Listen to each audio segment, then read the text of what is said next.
দেখো আমি আলুগুলোকে ভালো করে কেটে নিয়েছি, কিন্তু চোচাগুলো ছিলিনি। দেখো এখানে তেল দিয়ে দিয়েছি, পেঁয়াজ রসুন লঙ্কা ভালো করে দিয়ে এখানে ভালো করে নেড়ে চেড়ে নেবো। আর আপনাদেরকে একটা কথা বলছি যে আপনারা যদি রাত্রে কোনো মাছ মাংস খেয়ে থাকেন, যখন মাছ খেয়ে ফেলে দেন, তাহলে আর কয়টা মাছ থাকে, তাহলে ওই কয়টা মাছ দিয়ে আপনারা একটা নতুন রান্না করতে পারেন। রাত্রের মাছ একটু বাটিতে তুলে নেবেন, নিয়ে রেখে দিবেন। দেখো গল্প করতে করতে অনেকটা হয়ে গেল। না আলু ভাজা আলু নুন হলুদ দিয়ে দিয়েছি, আলু নুন হলুদ দিয়ে 5 মিনিট পরে দেখো আজকে আমি একটা মাছের রেসিপি দেখাবো।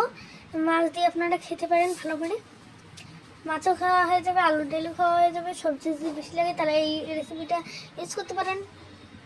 দেখো আমি ভালো করে পানি দিয়ে সিঝে নিচ্ছি ভালো করে, এগুলো পুরো আলু তো তার জন্যে।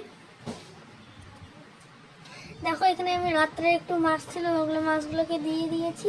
তাহলে আপনারা তো দেখলেন কি আমি কেমন করে বানাচ্ছি। ভালো লাগলে ভিডিওটাকে ভালো লাগলে লাইক কমেন্ট শেয়ার করবেন। দেখো আমি মাছটাকে দিয়ে দিয়েছি, এই ভিডিওটা একটু বারবার এসেছে।